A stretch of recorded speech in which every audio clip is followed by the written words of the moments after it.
our president, even though he made a fortune in crypto this year, Trump did not crack the Forbes top 100. Donald Trump clocked in at number 201, or as the White House described it, first place plus 200. But he did take a big lead jump. He's up 118 spots from last year. Trump, according to Forbes, has grifted $3 billion since he won the election, just as the founding fathers intended. That is a lot of God bless the USA Bibles, I'll tell you. Our fondling father still has an Epsteiny little problem. Republican Congressman Addison McDowell wants to name Dulles Airport after Trump. It'll be like other airports, except the international terminal only has departures.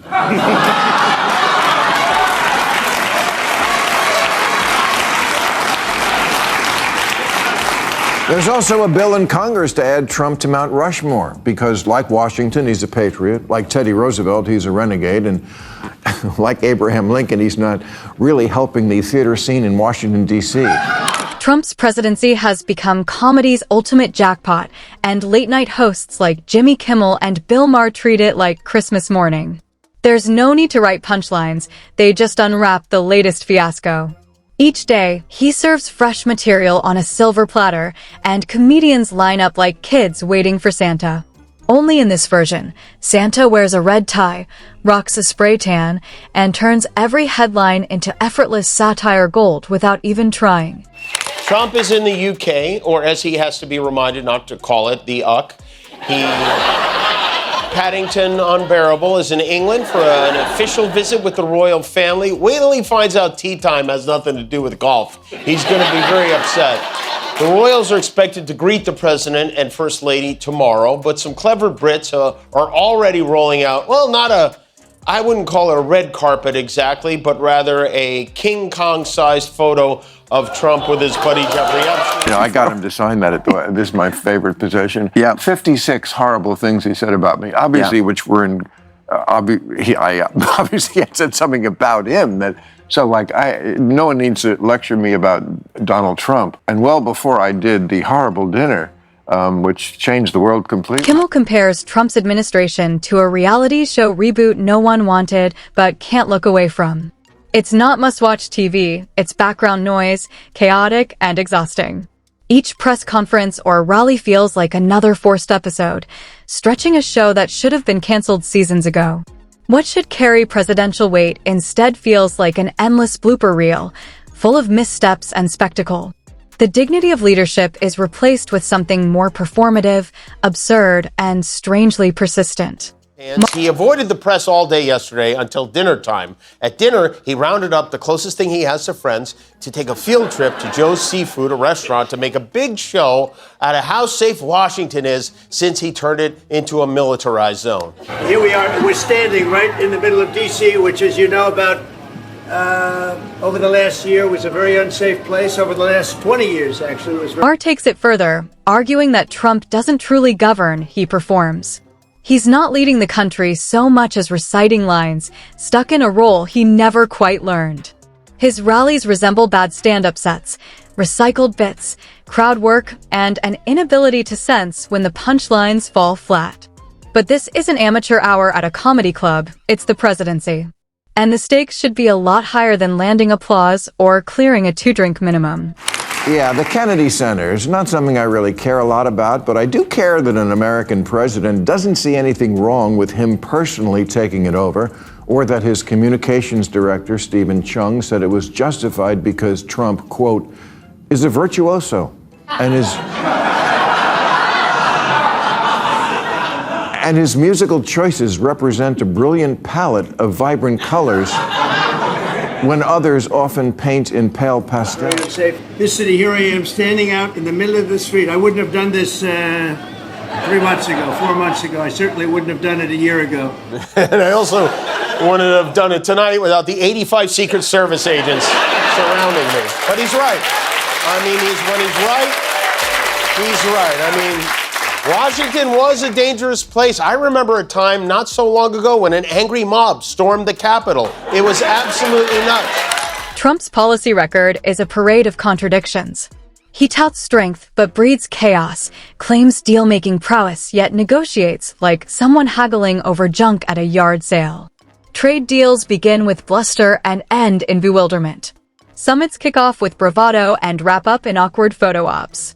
He approaches foreign policy like a game show contestant tackles trivia, answer loudly and confidently, even when the facts are nowhere in sight. Kimmel highlights Trump's fixation on appearances. No other president has spent so much time obsessing over crowd sizes, TV ratings, or how lighting affects his image.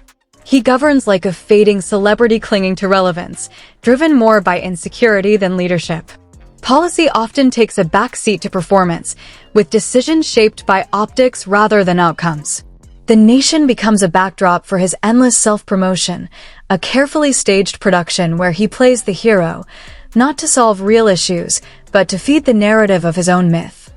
This morning, Trump warmed up for his date with the British press by yelling at a reporter from Australia who dared to ask about the billions of dollars he's been raking in since the election. President Trump that a president in office should be engaged in so much business activity. Well, I'm really not. My kids are running the business. I'm here. You know what the activity, where are you from? I'm from the Australian Broadcasting Corporation, Four Corners program. Well, the Australians, you're hurting Australia, right? In my opinion, you are hurting Australia very much right now. And they want to get along with me. You know, your leader is coming over to see me very soon. I'm going to tell him about you. You set a very bad tone. Go ahead, John. What a little tattletale he is. Maher skewers Trump's relationship with the truth. Every president spins facts, but Trump doesn't just stretch reality, he shatters it. His version of events often feels like it was scribbled on a napkin, patched into a narrative, and pitched as fact. In his hands, history turns into political fan fiction. Each retelling inflates his role, erases others, and rebrands fiascos as triumphs. It's not leadership, it's performance art laced with denial. What's striking is how much of his presidency reads like self-parody. A president tweeting insults at 3 a.m. sounds like a late-night comedy bit, not actual governance. The economy under Trump also gets lampooned. He touts market highs, but comedians note that his approach is to claim credit for every success while blaming others for every failure. It's an economic theory with the logic of a toddler. All the candy is mine, the broken toys aren't. Any good trend becomes a personal trophy, any dip is someone else's mess. If success has 1,000 fathers and failure is an orphan, Trump only signs the birth certificate when there's a standing ovation. The result is a presidency that often feels like satire that didn't need writers. Republicans dance like Trump now. They name weapons systems after him. They've even dressed like him with the trademark suit and tie. Available exclusively at Banana Republic.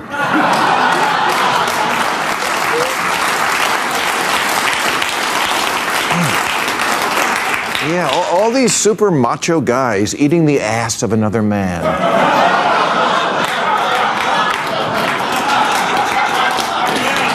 Some even talk like him now, with the crazy, over-the-top exaggerations. Foreign policy under Trump often felt like awkward speed dating disguised as diplomacy. He flattered dictators as if they were celebrities on a red carpet, while alienating allies with the finesse of a dinner guest critiquing the entree before dessert. His so-called handshake diplomacy, grip hard, pull harder, and hope it means something, echoed more of a schoolyard bully than a statesman. The performance was noisy, but the substance was paper-thin.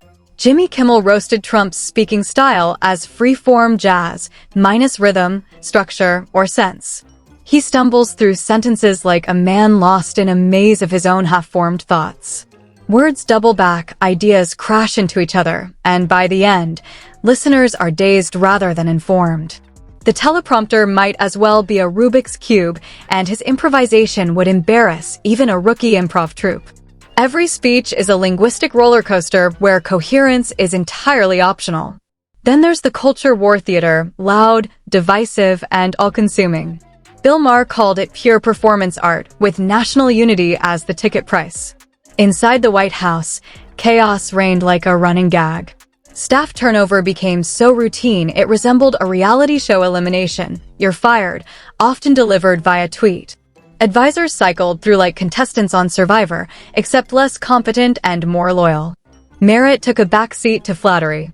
Kimmel compared the administration to a clown car, endless characters tumbling out, none quite qualified to drive. The spectacle was relentless, the drama constant, and the comedy often unintentional, but undeniably real. He also spent some time bragging about his $200 million ballroom again. He said it's going to be the greatest ballroom anywhere in the world. Oh, how exhilarating for all of us. He's so excited for these balls, he can taste them. Trump claims he's going to pay for some of the cost of the ballroom as a gift to us. Which, thank you very much. We'll never be in it, but thank you very much. And he's already figured out where to get the money. Trump today became the first president to sue the New York Times. He's suing the New York Times for $15 billion for defamation. $15 billion. Where does he even come up? These are like numbers my children make up when they're talking about money. Maher unpacks Trump's obsession with loyalty, revealing it's not grounded in principle but in praise. He doesn't want honest advisors. He wants cheerleaders. Anyone who questions him becomes an instant enemy, while sycophants rise regardless of ability. Under Trump, the presidency becomes a talent show where the only skill that matters is the capacity to proclaim him the greatest. Competence is buried under a mountain of compliments, transforming government into something closer to a fan club than a functioning administration. Then there's Trump's relentless fixation on his own victimhood. Rather than confront national challenges, he centers his narrative around his personal grievances. The role of president shifts from leading a nation to starring in a reality soap opera, where drama trumps duty. Kimmel doesn't ignore Trump's business record either. Trump paints himself as a business titan, but the legacy includes bankrupt casinos, a failed university, and overpriced steaks. He's not a mogul, he's a master of illusion, spinning debt into apparent success. His so-called empire is less a monument to brilliance than a testament to branding. It's capitalism's greatest long-running joke, inflated by self-promotion until the truth inevitably pops the bubble. The guy I met is not the person who the night before the dinner shit-tweeted a bunch of nasty crap about how he thought this dinner was a bad idea and what a deranged asshole I was. But when I got there, that guy wasn't living there. Now, does Trump want respect? Of course. Who doesn't? My friend said to me, "What are you going to wear to the White House?" I said, "I don't know, but I'm not going to dress like Zelensky." Maher savors the irony of Trump's self-styled image as a strongman. The tough guy persona crumbles the moment he encounters real challenge. He struts when the cameras roll, but sulks when reality pushes back. He's a strongman in the same way a toddler in a superhero costume is loud, theatrical, and completely reliant on others to clean up his mess. The spectacle may be grand, but the substance is hollow, and the audience sees through it. Then there's the question of legacy, which both Kimmel and Maher target relentlessly. Trump longs for monuments, but what he's left behind are memes. He dreams of reverence in history books, but he's secured little more than punchlines. His presidency is defined less by legislation and more by late-night comedy monologues. Future generations won't study his policy. They'll mock the bloopers. He wanted to be remembered as a statesman, but ends up immortalized as a running gag. Kimmel and Maher zero in on that divide, exposing how the supposed alpha male of American politics more closely resembles a carnival barker, scrambling to keep the crowd entertained. The humor hits hard because the mask slips so easily. Trump believes volume equals strength. Shout louder, gesture bigger, double down, and the crowd will follow. But when comedians replay these moments, stripped of spin, the bravado collapses. He's not a general leading an army, he's the mascot on the sidelines, convinced he's calling the plays. And that's the sting behind the laughs. They reveal not power, but a fragile desperation to be feared, forever eclipsed by mockery. Do you think there's only conspiracy theorists on the right? I can't tell you how many people came up to me around that time. "Bill, don't you think that assassination attempt was staged?" Staged. You know, walk me through how you could stage a bullet hitting just the tip of your ear from 500 feet away. Yeah, shoot it in my head. I trust you. but just graze me. It's a new shirt. I don't want to get... Every presidency leaves behind enduring images, moments that define a legacy. For some, it's calm in crisis or a transformative achievement. For Trump, it's a blooper reel, awkward stumbles, incoherent speeches, and public feuds aired like national broadcasts. Late-night hosts like Kimmel and Maher don't need to invent material. The archive of absurdities is endless. His presidency plays like satire, each clip chipping away at any illusion of gravitas. Even his victories tend to unravel, announced with spectacle, only to fade or implode under scrutiny. The real tragedy, and the endless source of comedy, is that Trump seems unaware he's the punchline. Instead of reflecting, he escalates. Mockery fuels his outrage, and the outrage makes it funnier. The louder he protests, the clearer the insecurity becomes. It's a loop he can't escape. The more he tries to look strong, the more the world sees the parody, and the parody is all that remains. I thought he said the New York Times was failing. He thinks they have $15 billion? How much would he sue for if he thought they were doing well? Trump announced the suit this morning. He wrote, "Today I have the great honor of bringing a $15 billion defamation and libel lawsuit against the New York Times, one of the worst and most degenerate newspapers in the history of our country. The Times has engaged in a decades-long method of lying about your favorite president, me, my family business, the America First movement, MAGA, and our nation as a whole." Kimmel exploits this relentlessly, portraying Trump not as a leader fighting enemies, but as a man locked in combat with his own reflection. The more he tries to appear untouchable, the more naked his desperation becomes. His presidency, rather than being etched as a tale of strength, reads like a parody of leadership. He didn't merely attract mockery, he cultivated it. Each grandiose promise, every petty feud, and all the bizarre theatrics served as auditions for late-night comedy. Maher nails the irony. Trump yearned for monuments and got memes.